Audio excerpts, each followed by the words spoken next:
ह्याला मी आठवण्यात चांगली सवय याची गोष्ट सांगणार. एक मुलगा मुलगी असतात त्यांना बाहेर खायचं तर खूप आवडत होतं, पण त्यांना पालेभाज्या फळं हे खायला बिलकुल ना आवडत असे, म्हणजे आवडत नव्हतं. पण पण ते नकार द्यायचे म्हणजे म्हणायचे आम्हाला फक्त पिझ्झा आणि बर्गरच आवडतो, आम्हाला हिरव्या आणि भाज्या नाही खायचे आहे. मग छोटे त्यांच्या एक दिवस त्यांना प्रेमाने समजवते की आता तुम्ही जर का फळ पालेभाज्या भाजी नाही खाल्ले तर तुम्हाला चष्मा लावा लागेल आणि तुमचे डोळे कमजोर आणि खराब पडतील. पण ते आपल्या आईच्या गोष्टीला टाळायचे आणि बाहेरचेच खायचे. आईला बघून मी बिलकुल आवडायचं नाही, म्हणून एक दिवस ती पोरांना परत चांगल्याने समजवते की भाज्या फळ खाण्याने आपले डोळे चांगले राहतात. मग ती जो मुलगी जिला पण मुलाबरोबर पिझ्झा आवडत होता ते म्हणते ठीक आहे मी हररोज आता फळं आणि भाजी खात जाईल. पण तो मुलगा काही आईचं ऐकेना, तो म्हणतो नाही आई मला पिझ्झा बर्गर आवडतो म्हणून तेच खाणार. आता आईने मुलाला समजणं बंद केलं.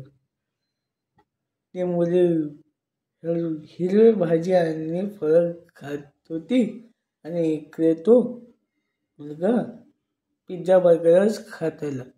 एकदा ॲडमने बोर्डवर आन्सर लिहून दिलं होतं आणि विचारलं मुला या गणिताच्या प्रश्नाचं उत्तर दे. मग त्याने बघितलं तर त्याला धुंदच दिसत होतं. त्याने डोळे चोळले आणि परत बघितलं तर सगळ्याकडे धुंदच दिसत होतं. त्याची मग ते बघून त्याची टीचर खूप रागवली. ते म्हणते तुला एवढं सोपं गणिताचं इथनं सोपं प्रश्नाचं उत्तर पण आहे, थांबे तुझ्या आईबाबांना सारी बोलवती असे म्हणून क्लास टीचर वर्गातून चालले जातात आणि त्या पोरीच्या आईबाबांना फोन करतात. त्या पोरीचे आईबाबा लगेच येतात. तर मग टीचर म्हणते मी याला एवढं गणिताचं सोपं प्रश्न म्हटलं होतं, पण याला एवढं पण नाही माहिती की 2+2 किती होतं. मग बाबा म्हणतात क्या रे तुला एवढं सोपं प्रश्नाचं उत्तर पण नाही का. तर आई म्हणते मला वाटतं आजकाल तो अभ्यास ठीकसे करतच नाही आहे. तर दादा म्हणतो नाही आहे मला माहिती आहे 2+2 4 होता. तर मग त्याची आई म्हणते त्याला, तर मग तो पोरगा म्हणाला आई मला याच्यासाठी नाही सांगता आलं की मला बोर्डचं लिहिलेलं प्रश्न दिसला नाही. तर मग त्याची आई म्हणते मी तुला सांगितलं होतं ना की हिरवी भाजी आणि फळं खा, पण डोळे खराब झाले ना आता.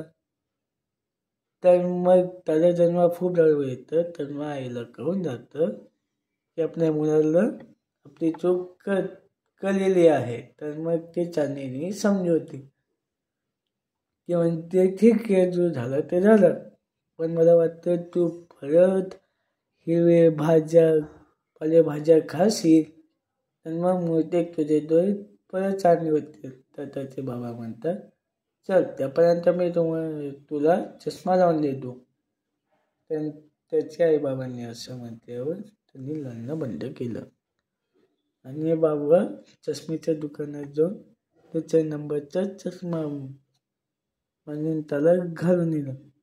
इकडे मुलींनी हिरवे भाज्या पाल्या खाल्ल्यामुळे त्याची डोळे चांगले राहिले आणि पोळ्यांनी भाजी ना खाल्ल्यामुळे त्याला चष्मा लावायला लागला. म्हणून या गोष्टीतून काय शिकायला मिळालं की प्रत्येक भाजी फळभाज्या खाल्लं पाहिजे तरच डोळे चांगले राहतात, अशी होती चांगली सवय याची गोष्ट.